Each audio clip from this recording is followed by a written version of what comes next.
So our next speaker for this session is Arnab Bhattacharjee from Jawaharlal Nehru University, India. And the title of his talk is How Protein Travels on DNA Track. Thank you. After 1 year of confinement in Delhi due to this pandemic, I really couldn't think a better picture to start with. So I think many of us are probably planning to get out of this and do a kind of holiday. So when we plan this, typically the destination is what we think about. And let's say in this case, the destination is the hills. But in the process, often we neglect the journey. And trust me, the journey is often more beautiful than the destination. And that is what I'll try to convince you in next half an hour, the journey on DNA track.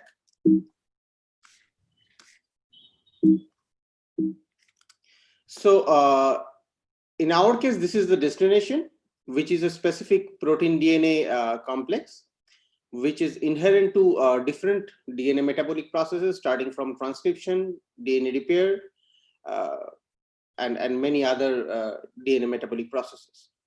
So what happens is that there is a certain patch of DNA sequence to which specific proteins come and bind.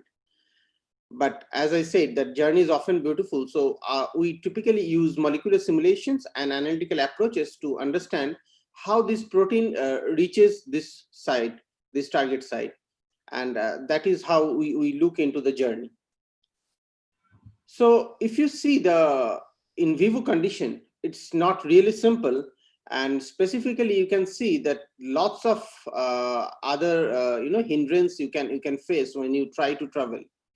So the journey is really not that simple, right? So the question is then, how do proteins manage to move in this crowded and heavily complicated pathway? So we can think in our terms that how do we manage it? And if you see, so for example, this is a path from JNU to ICTS. And there are many more options. For example, if you travel by car, you will reach around in 40 hours. If you do it by train, so if you see this mode here, you can see some walking and then buses and so on, right? So that means you have multiple options to travel to complete your journey. And that is what is very important. So I'll show you that in vivo condition, protein also takes different modes to complete its journey. And obviously, I should not miss one more mode of transport, which is simply walking. So when you walk, you will reach this distance in 403 hours, which is huge. But on the other hand, this is obviously the slowest mode of transportation, but when you do this, definitely you will be able to enjoy the beauty of the road the most, right? So, and the reason is that because you are on the road for the whole time, right? So that means this is kind of you are sticking to your path and you are moving, and thus you are gaining or you are enjoying the beauty more. So in terms of protein, we also do have this kind of motion, which we call sliding dynamics, in which the protein rotates around the major groove of the DNA, and thus it moves along the DNA length. So if you see the trajectory of this kind of motion, you will get this kind of spiral pathway around the DNA, where the protein moves along the DNA and also rotates. And this is also experimentally captured fantastically by this Sunny group, where they have captured this non-specifically bound protein spin while diffusing along the DNA, and they have proposed a fantastic diffusion equation that captures this rotation coupled sliding on the DNA. So protein like us also takes shortcuts. So for example, in this case, when you have two DNA segments, and which are, if you have a protein that has two binding domains, and if the two domains come and if the two DNA segments come close to each other, the protein can actually form a bridge complex like this, and then move to the another DNA segment, and thereby it can actually bypass scanning of the other segment. So this is kind of shortcut to reach to your target, and you can bypass scanning a long sequence. So this is often beneficial. For example, if you take a curved DNA, in this case it's a circular DNA. So if you have a linear DNA, the protein, if you have this kind of protein which has two domains, and if you measure the distance between these two N and C terminal, so what you find is that on a linear DNA, this black line shows that you have a peak of where the DNA, the distance between them will be around 5 to 7 base pairs. But if you are on this kind of curved DNA or a circular DNA, you see two different humps. The first hump is similar to this, which is basically this kind of dynamics, which is showing that this is 5 to 6 base pairs away, this N and C domains. But in this kind of motion, which is only possible because of the curved surface, the protein can actually move faster, and the distance between in this case is around more than 15 base pairs. So this is having these two domains and moving on this kind of closely or specially closed DNA segments is actually beneficial for the protein. Also, protein moves, and we know that in vivo condition is highly crowded. So we investigated this a lot, and we tried to understand how protein moves within this crowded medium. What we found is that in presence of inert crowders, where the crowders are not crowders, when I say crowder, that means it's basically different other proteins. So when these crowders are there, and which are kind of inert in this case, we thought, so they will not interact with the protein other than the exploded volume interactions. Because of their presence, the depletion interaction actually forms a depleted region around the DNA. So we found that the length of this DNA depleted volume is actually decreases when your the concentration of the volume concentration of the crowder increases. So on the other hand, as the depleted volume decreases, the exploded volume interactions or the frequent collision with the crowder molecule will increase. So we found that when protein, so for example, this is a target site and the protein is moving here. So this is, we say, non-specific search. And when the protein reaches at the site, this is and try to orient itself for a better binding, that will be the specific search. So the non-specific search, we found that actually does not vary with the crowder concentration. So whatever you increase the crowder concentration, it doesn't affect the non-specific search. And the reason is, when the protein is within the depleted volume or depletion region, the crowder concentration does not impact its dynamics, because within the depleted volume, the viscosity of the medium is basically without the crowder, so it's much lower compared to the viscosity of the bulk solution. So the protein basically moves smoothly, and it does not feel any hindrance from the crowder molecules located in bulk. We actually tried to model this in other way, where we use a caging potential, and so this is kind of implicit crowder model. We put a caging potential, and we allowed the dynamics. We allowed to vary the dynamics of the DNA, and we try to see how protein moves on this kind of DNA. So this we published in NER in 2015, and we found that if you increase this cage, the radius of the caging cage, so basically your the protein also follows the DNA path. So this is a correlation coefficient of dynamics between the protein and the DNA. So that means the dynamics of the DNA somehow influence the protein and that influence is actually important for its search to its for its target site.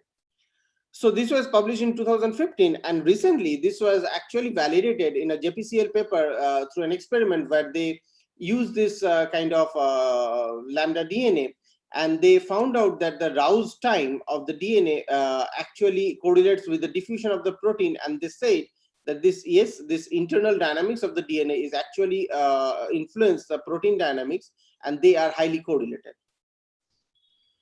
However, the specific search actually gets affected. So what happens in presence of inert Crowder, when the protein reaches the specific site, so then it becomes a bit slow because it has some sort of affinity in the specific site, and it tries to orient, and the Crowder molecules, the continuous collision from the Crowder molecules actually helps the protein to take the orientation properly. And we found that there is an optimal Crowder concentration which actually helps the protein to orient the fast. If you have a lower Crowder concentration, or if you have higher than this Crowder concentration, that is not actually favorable for this protein orientation at the target site. We also looked into the Crowder physiology, like size, mobility, and shape. So we asked whether the big Crowders or the small Crowders, which are more favorable for proteins transport. So what we found is that if you, as I said previously, this is another work. We looked into the diffusivity of the protein one-dimensionally, which is alpha 1, and three-dimensionally. So we took a protein called SAP1, and what we found is that the obviously the non-specific search, one-dimensional search, is not affected by the Crowder size or shape, anything. But the three-dimensional diffusivity actually changes.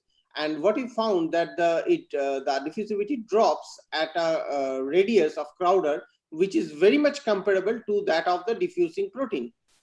So when the Crowder dimension and the diffusing proteins dimension is comparable, then we see a drop of three-dimensional diffusivity. So what we found is that, so we tried to measure the ruggedness of the energy landscape, and we found that at this when they are comparable, the ruggedness actually drops, and as the ruggedness drops, so the diffusivity the diffusion basically increases. Similarly, we looked into the mobility.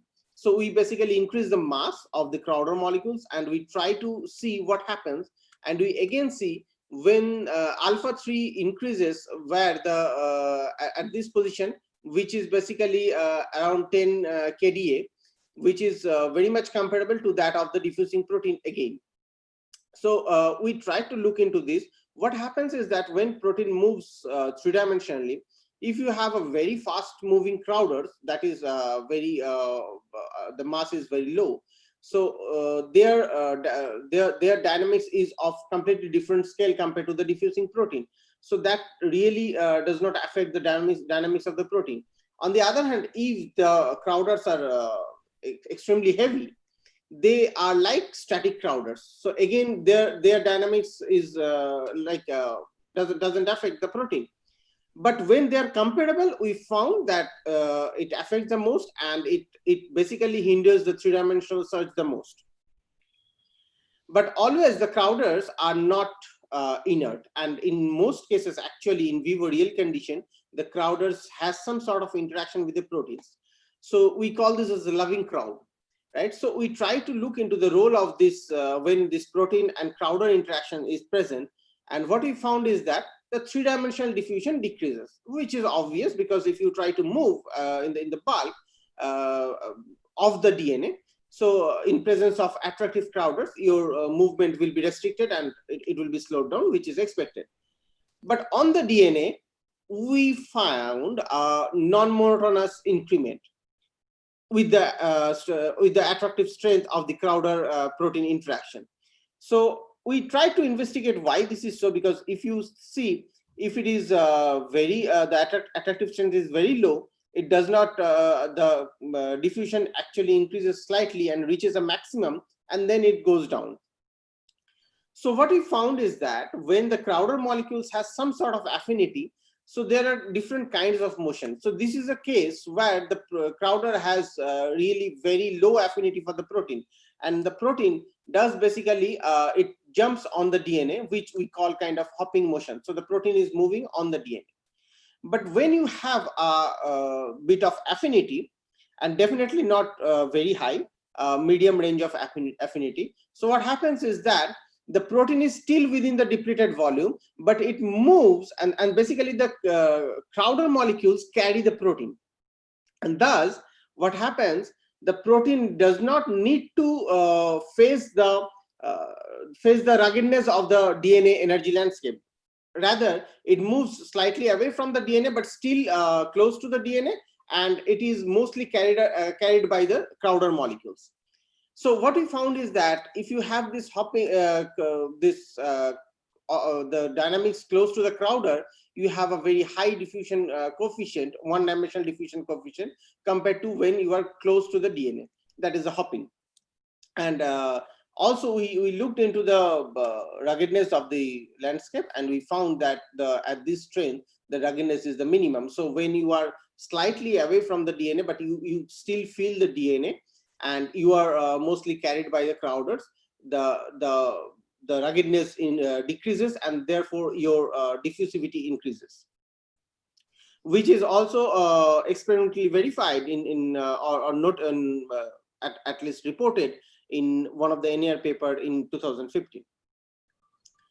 So we also looked into these genomic Crowders, where we tried to find out that what happens when you have a protein, when a DNA, and there are already some positions occupied by some Crowder molecules. What we found is that if you look into the position of the proteins, the diffusing proteins, what we found is that they are often located in between these two Crowders, right? So not at the top of the Crowders, rather in between these two Crowders. So again, we found this kind of non-monotonic change in the one-dimensional diffusion. And what we found is that what happens if the Crowder, this is the case, the DNA is occupied by two genomic Crowders. So basically, if the protein comes here, it feels the attraction from both the Crowders, and thereby it tries to give a slight kink on the DNA structure. So we measured this angle, kink angle, on the DNA, and we found that at a moderate attractive strain, you see the maximum angle, maximum bending, and therefore that helps the protein to jump from one side to another very efficiently. So similar kind of observation is reported in one of the Nature Communication paper in 2016, where they have shown that the protein can actually bypass this kind of roadblocks on the located on the DNA. Coming back to the journey, so this journey is often, as real life, it is often regulated by the traffic signal. So when I say traffic signal, it means that so this is the DNA, and let's say this is the target site.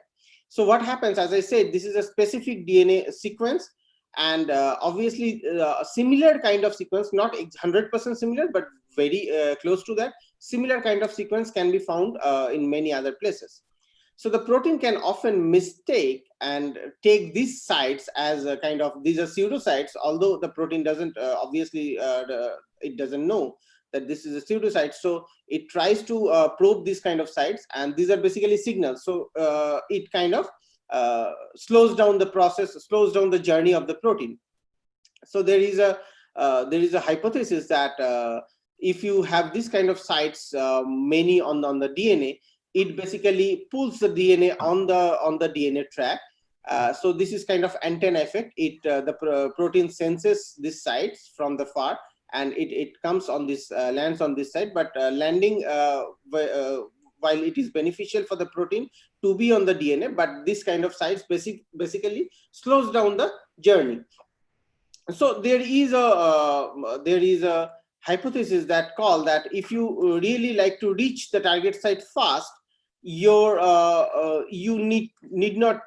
should not be trapped in these pseudosites, right? That means that if you the fast kinetics is always compensated by the low stability at this site. or the affinity should be low.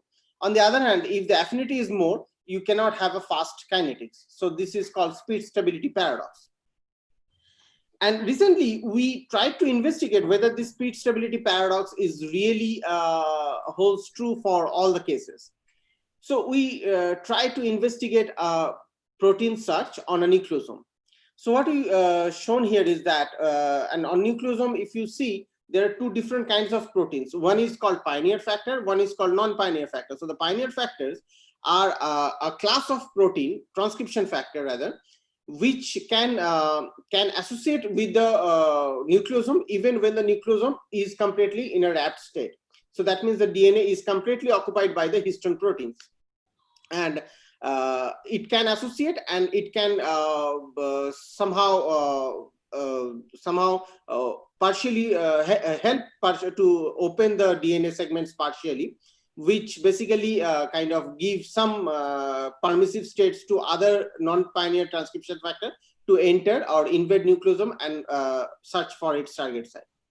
So we try to model this, and this is in case our the barrel is histone protein, and this is the DNA, and this is the target site, and there is a pioneer factor which is located in the solution. So what we have is that the pioneer factor can come and non-specifically bind on the DNA at any place with a rate k on, and it can dissociate with a rate k off, and then this DNA can partially unwrap with a rate nucleosome open, k nucleosome open, and rewrap with a rate k nucleosome close. And this unwrapping and rewrapping, so this is basically for site specific, and this is experimentally reported k equilibrium value for different sites are there. So when the protein binds on the unwrapped DNA, it moves one-dimensionally on the path, and that through the sliding dynamics, and the rate, let's say u.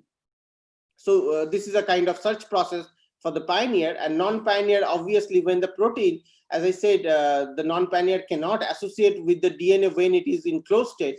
So the in non-pioneer case, it has to wait unless and until the DNA partially unwraps from the histone protein, and then only the non-pioneer protein can come.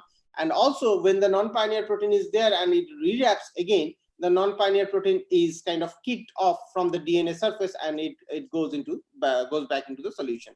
So this is our model, and we try to write the corresponding equations, the time evolution of these different states. So this is, for example, a fully wrapped state, where the protein can come, from this state, the protein can dissociate with a rate this, and then the protein can go into the partially unwrapped state, and this is the balancing part. So and then so this is for fully wrapped state 1 to L segment, and if you see, we assume that the length L, that will only be allowed to open. Obviously, the whole protein cannot, whole DNA cannot be disassembled from the histone, and because that will be kind of irreversible process. So we wrote all those equations with the boundary conditions. This is the equation for the solution state, where it from solution it can come on these two these cases, on the fully wrapped, on the partially wrapped 1 to L, and then L plus 1 to the rest, which is basically a wrapped state. Right. So with this boundary condition, we solved these equations, and we found fantastic results. So we have luckily some k on and k off rates of at least 2 pioneer factors on nucleosomal DNA and on linear DNA, and 1 non-pioneer factor on linear DNA and also on nucleosomal DNA. So one result first I would like to point out is that the KD values are in this order for the nucleosomal for the nucleosome, right?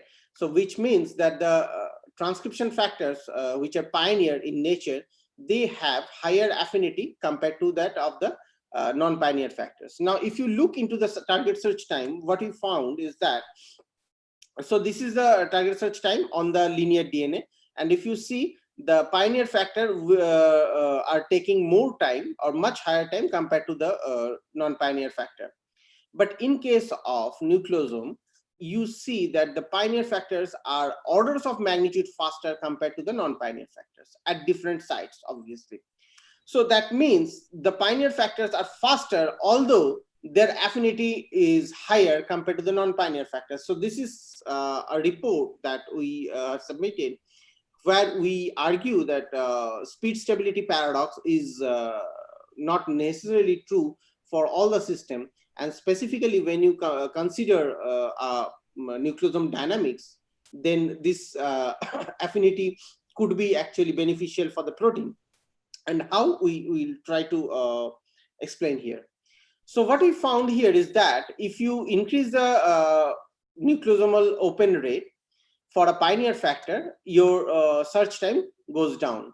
And that is kind of obvious, because faster the nucleosomal open rate is, basically that means the protein is already on non-specifically associated on the DNA, and as the DNA unwraps quickly, that means the waiting time to slide goes down, and then as soon as the DNA opens up, the protein starts its sliding, because already it's on the DNA, so it gets advantage to find out its target site faster, and thereby it goes down. In case of non-pioneer search, what we found is a completely different result. So if you see, if you open the nucleosome, what happens, as I said, that is, it is connected for every site, so it's connected by the K equilibrium. Now, if you increase the K open, also the K close increases. So K close increases, that means whenever the protein rewraps, as I said, it will kick out the non-pioneer factors of the DNA surface. So what happens, we find that if you have a very slow dissociation from the DNA, your target search time is very high. If you have a very fast dissociation from the nucleosome surface, your search time is very high. That means that the protein is trying to search the target site, and it gets dissociated from the DNA surface. So basically, its search is reset every time. So if the resetting rate is very high, so that basically kind of hindrance for the protein, because every time it tries to move, it has to reset its search process. And that is how, when your this rate is high, the corresponding search time is also higher. When it is very low, the resetting rate is very low. What happens is the protein tries to search, but it can stuck into some kinetic trap, and that basically, and no one is there to help the protein get out of this trap. So basically, low resetting rate is also not very beneficial, and we found that an optimal resetting rate is actually beneficial for the protein to optimize its search time. And in fact, if you see, a very interesting feature here is that if you increase the K-on, the association rate on the nucleosome, if you increase the K-on, the resetting rate actually increases. The resetting rate is actually increases along this line. So if you look into the pioneer factor again with its resetting rate, what you find is that here also you get similar, but in this case, its resetting is done by its inherent dynamics, which is K off. And what you again you see this, if you increase the K on, your K off increases. So that means one point we found that there is an optimal error correction. That means the resetting should not be very frequent, or should not be very or should not be very slow. It should have an optimal rate, so that your error correction on the DNA is optimal, and thereby you reach this target site in an optimal time. And in fact, what we found in that, if you plot this K on versus K off, we found that for pioneer factors, there is a correspondence between this on rate and off rate. So basically, we found that if you have the protein, the pioneer factor, there is a dissociation compensation mechanism which says that if your association rate is slow, then the dissociation rate is also slow to optimize its time, because in that case you have to wait along on the DNA to reach your site. So if your association is slow, the slow dissociation compensates that time. It provides ample opportunity to the protein to reach its target site. But if your association is very fast, then there is a high chance that it can also get trapped into some kinetic trap.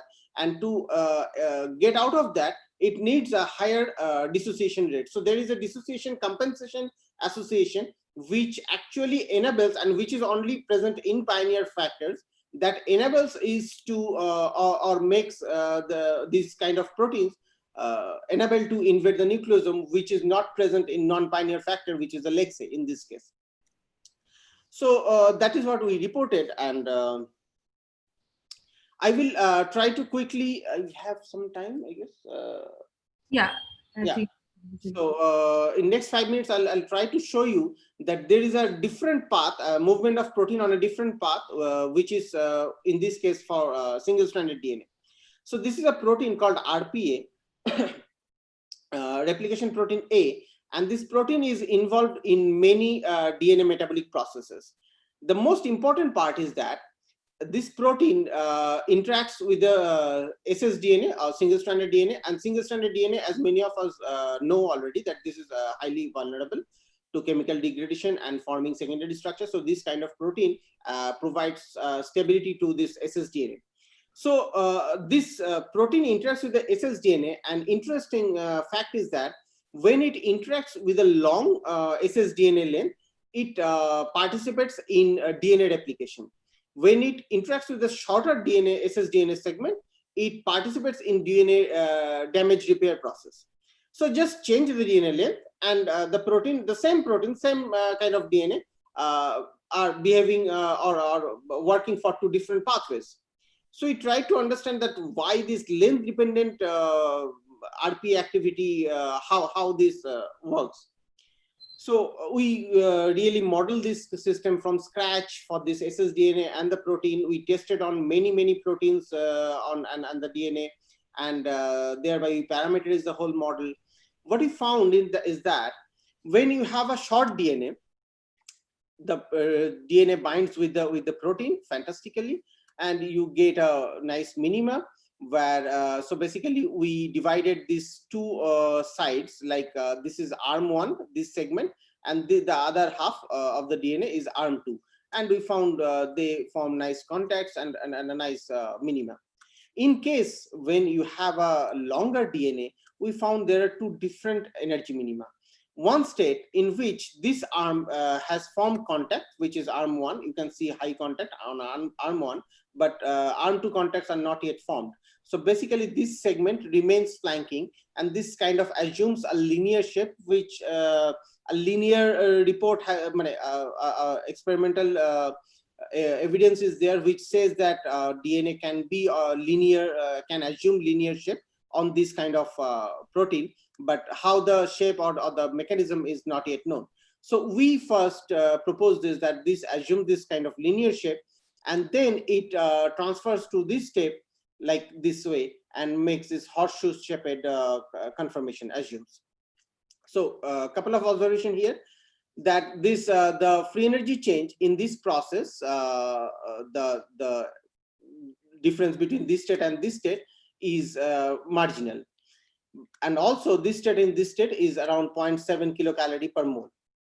So this observation that this state is more preferred compared to this state, the binding, that is already reported in experiment.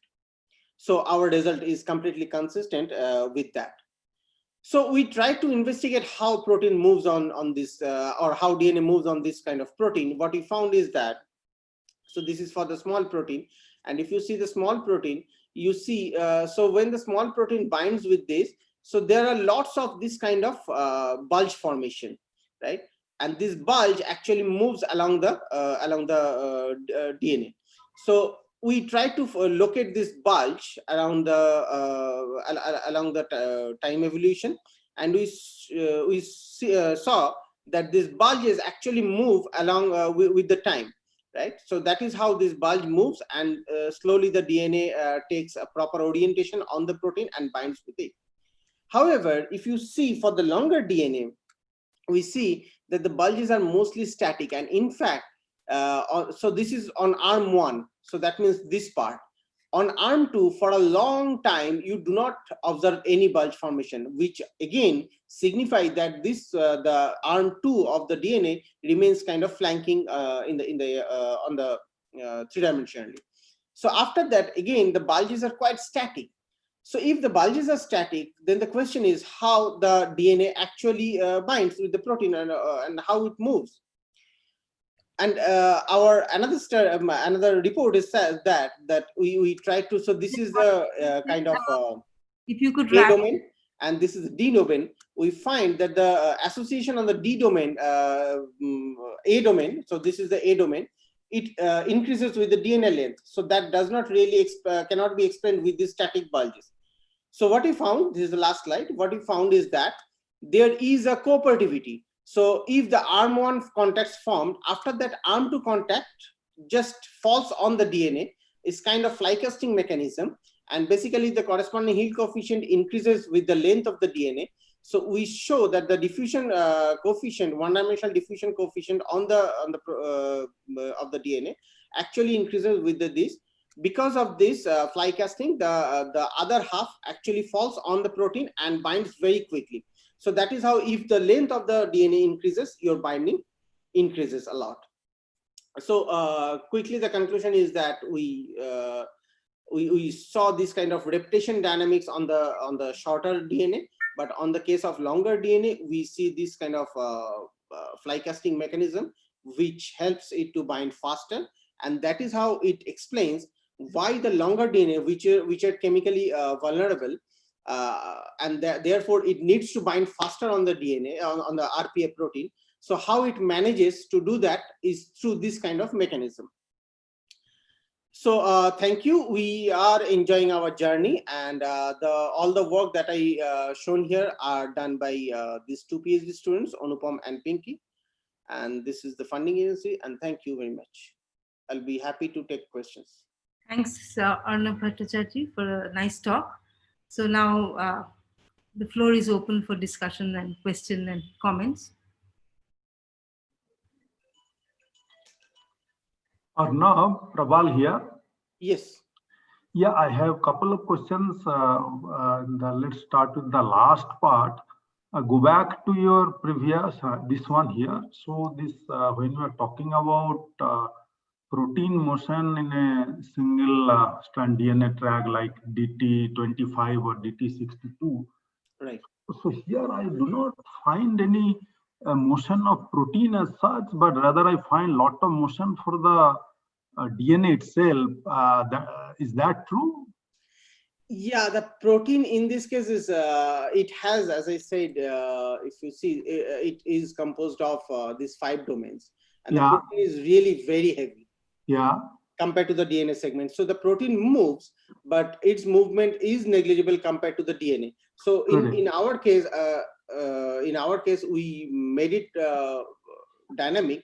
So there are reports. So this is basically we have done on a different RPA, but there is a report that on human RPA. So there is a long disordered region, and that disordered region may play some role in this kind of association, and we are currently investigating that, because if you have that disordered region, the protein is more dynamic, and that can actually affect this kinetics of this association. So this conformation with the DT25 or DT62, I mean, these are available structure. The RPA with this is a crystal structure, or what is the starting conformation which you are showing? Right. So this is again interesting. As I said, that we have taken 2 different DNA length, and if people have tried to crystallize both the structures, but effectively, and in fact, they have reported 2 different PDB structures. But what you get in both the PDB structures, that the DNA length are basically same. So effectively, you get the same structure for 25 and 62, because they could not crystallize. If you see this region, this is extremely dynamic region. So they could not crystallize this region. Effectively, they could capture this part only. So in your simulation, what did you take then? So I have started with a completely unbiased state. We have the RPA from the crystal structure, and we have a complete. We started, for example, this. If you see this case, So we have a completely linear ssDNA. We kept it completely unbiased. We allowed it whatever it wants to do, and we followed the association. But that's very unphysical, no? I mean, because ssDNA of that length will never be in such a trans configuration, correct? And where you place, as you are telling that there are these different domain of proteins which behaves differently. So how you place this is also will make a big difference, correct? Right. So we tried to look into this, and we so basically whenever we started with different places, I mean, there is no fixed place of the protein. Then, yeah, that is one thing. And then in this system, because the protein is not moving at all, how do you define diffusion here? Like in your right side plot, you have this diffusion nucleotide square per second something. No, that's not the right. So here the protein, I don't see any protein movement. I mean, normally you define a diffusion when the molecule has moved at least couple of its own diameter. Otherwise, there is no concept of a diffusion. Right. So in this case, how do you define diffusion? That's what is confusing to me. Right. So what we have done is that we have selected some amino acids on different 5 domains of the protein, and we try to calculate the number of nucleotides that are passing by those amino acids, and that is how we try to calculate the diffusion of the how fast the nucleotides are moving from that region. So that is how we have calculated the diffusion. Well, that's, I see. I mean, so basically you are talking about the diffusion of few amino acids. Is that not the protein diffusion? No, so you have 5 domains, and in each domain we have identified some amino acids. Yeah. And we are trying to find out how many base pairs or how many not base pairs, how many nucleotides are actually passing through these amino acids. How do you do? So how do you do that? You calculate mean square displacement, or what do you do? I calculate the number of how many nucleotides passing. So not the mean square displacement, rather the number of nucleotides that are passing by those sites. And what is your definition of diffusion in that case? I am a little confused. If you are trying to extract a diffusion coefficient, right? If you see here this D1, it is nucleotide square. Instead of the distance square, we take it how many nucleotides are passing by a fixed point, let's say. So you have a point, and through which around which how many nucleotides are passing by. So that is how you do not have the distance, but you have the nucleotide square, the number of nucleotides. Arnab, yes. For clarification, it is just a change of your frame of reference, that instead of sitting on the DNA and seeing how the protein is moving, you are sitting on the protein and seeing how the DNA is moving? Yes, exactly, yeah. Relative motion, that's right. So instead of displacement, here, instead of the distance, here you measure the number of nucleotides that are going through. But that's technically correct to define from there the diffusion constant. Then that's something I understand that, but normally diffusion that won't be termed as a diffusion constant, no? You should, I mean, if you use that nucleotide square per second, that's probably fine, but we should not call it as a diffusion constant then. That's my only. Well, that is how it is reported in the experimental paper. There are several experimental paper who have reported it like this, and they have measured D1 like this, and our diffusion coefficients are actually very much comparable or consistent with the experimental one. I see. So I have another. Are there any further questions? Otherwise, I have another questions. I'll go back to your crowding thing.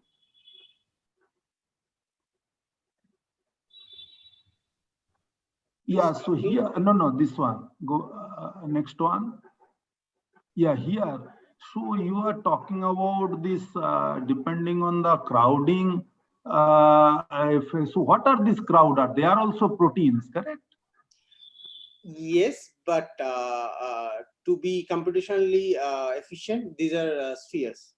Fine. I mean, so basically the protein hopping on the DNA and the crowders, they are proteins of also maybe of similar size, isn't? Right. So question is that when you are now, so this depletion, what you are trying to show in between the DNA track and the Crowder, I mean, why is that? What is the reason for this? I mean, why is there is this Crowder is away from the DNA and only the one you are trying to see the motion hopping or sliding? Why there is this depletion? What is the physics of that, or why is that? So what we found is that this depletion occurs is completely entropic effect. So we try to make this interaction zero. You mean to say that no Crowder is actually in the vicinity of your DNA track except the one protein? Is that what you are trying to mean? It's find very unphysical to me. So this what I try to say is that this. Yeah. So for this case example, what we try to say is that if you have spheres, Yeah. different spheres, so they really form a depletion region around the DNA because of their entropic interactions. And when the protein is there, so this protein has a kind of electrostatic interaction with the DNA. And No, it that can I also understand. No, that is fine. That I understand. But my question is that these Crowder are also, my understanding, they are also protein, correct? yes. What are these Crowders in a real system? In a real system, definitely they are proteins, but so they will also have the same electrostatic interaction with the DNA track as the one tagged protein for which motion you are talking about, correct? Yeah, but on the other hand, all the proteins may not be the DNA binding proteins. That's true. So question is that why is it so? But in a cell, as you are mimicking, so there will be many such protein which will have the similar electrostatic interaction. So I'm just trying to understand why there is this depletion region created, but on one protein is only specifically bound or specifically. That's what I'm trying to understand. I understand your concern, and it's true that when you have many such DNA binding proteins, definitely the picture is not that straightforward. But in this case, we have considered this is one of the idealized version, correct? I see. Okay. Yes, in this case, we have considered only one DNA binding protein, and rest are proteins that are that have no affinity towards the DNA. I see. And last question, that next one I have. Come back. Go to the next slide. Here. So this one in the when you put again the confinement. So it's known that actually confinement is actually induces rigidity to the DNA. Correct? The conformational search and fluctuation will be much more restricted than in if they are not either in a crowding or in confinement. So the searching time. So here you are telling that the diffusion constant is so what is, can you explain me that what happened to the diffusion if a protein now without this confinement and with this confinement, what happens exactly the protein search? Maybe I missed. What we try to convey here is that if you have this kind of cage around the DNA, that modulates its dynamics or its flexibility, right? That so, I understand. That is but that you don't relate to the protein search on this track. It's just it has not. So this is just the protein the DNA conformation you are talking about. How so that is how we are doing. So we have this caging around the DNA, and we have the protein inside it. And if you change the radius of the cage, so basically the DNA will be more flexible. And we have shown that the protein dynamics follows the DNA, right? So the internal dynamics of the DNA is correlated with the protein dynamics. And that is how we are, whatever we have reported there is currently shown by this experimental group, where they have shown that this diffusion actually changes with this Rouse time. And so what we found in that case, that there is an optimal radius in which, I mean, if you have a really too much dynamics of the DNA, then the search time is not optimal. So we found an optimal search time for a specific kind of caging. Okay. Yeah.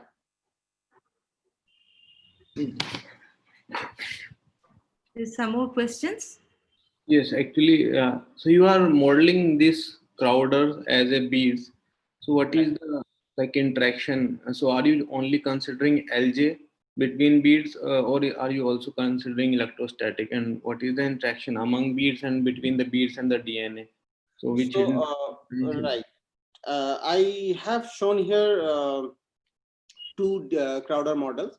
One in case which we have only inert Crowders. So those Crowders can only interact with the DNA and the protein through extrude volume interactions.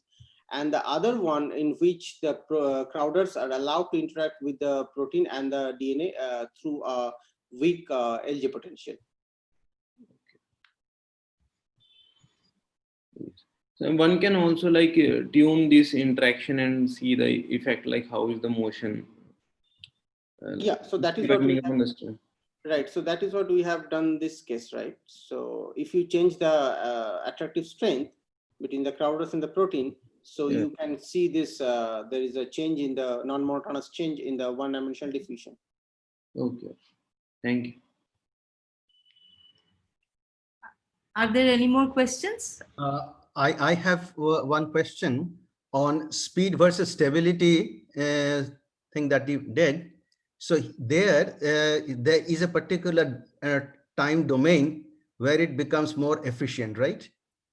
So I'm trying to understand that if the diffuser, the pioneer, no, it was the pioneer, when the pioneer is getting in, it is through the opening of the DNA from the histone, right? And so then it is diffusing, it cannot go back, and next time it opens, it goes forward. So is it like a Brownian ratchet? Kind of, yes. Yes. So that is what enhances probably its forward movement, right? Right. Okay. Thank you. Okay. So if there are no further questions, let's thank Arnab Bhattacharjee again.